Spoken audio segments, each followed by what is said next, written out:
मैं सबसे पहले निवाड़ी विधानसभा के उपस्थित अपने आदरणीय बुजुर्ग माताएं बहनें नौजवान साथियों का बहुत बहुत धन्यवाद और आभार व्यक्त करना चाहता हूं।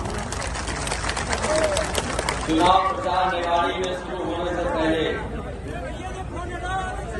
हम लोग जाकर के आशीर्वाद लिए हैं और मंदिर जाकर के हम लोगों ने आशीर्वाद लिया है और मुझे महसूस हो रहा है आप लोगों को देख करके कि इस बार जो परिणाम आने वाला है वो समाजवादी पार्टी के पक्ष में ऐतिहासिक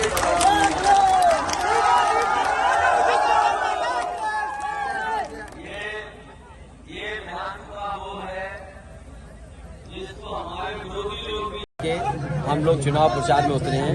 हमें पूरा भरोसा है कि आशीर्वाद हम लोगों पर रहेगा। जहां तक मध्य प्रदेश के चुनाव का सवाल है, यहाँ की जनता परिवर्तन चाहती है और परिवर्तन इसलिए भी चाहती है कि कभी बीजेपी कभी कांग्रेस और जो बुनियादी समस्याएं उनका अभी तक समाधान नहीं हुआ है।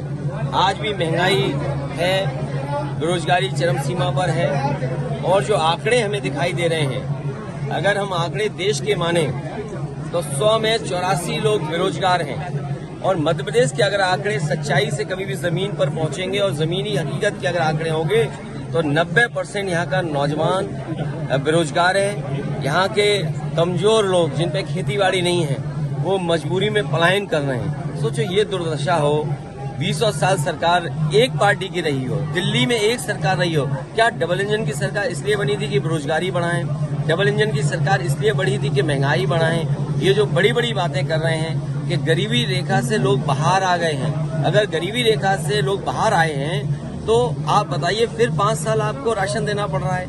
ये देश का कमजोरी दिखाता है हमारी अर्थव्यवस्था को और ये हमारा दुर्भाग्य है।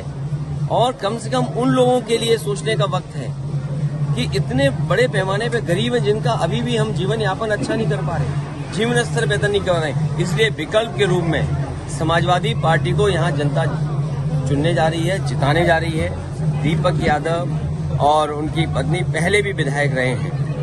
मुझे उम्मीद है इस बार जनता का आशीर्वाद मिलेगा और ऐतिहासिक वोटों से जीत करके समाजवादी पार्टी जाती है। पूरे बुंदेलखंड को एहसास हो गया होगा कि सपा से गठबंधन करके ये राजनीति में किसी को बताने के लिए हम लोग राजनीति नहीं कर रहे हैं। हम लोग राजनीति में इसलिए हैं कि हमारी विचारधारा उनसे अलग है, लेकिन परिस्थितियों की वजह से हम कांग्रेस के साथ थे।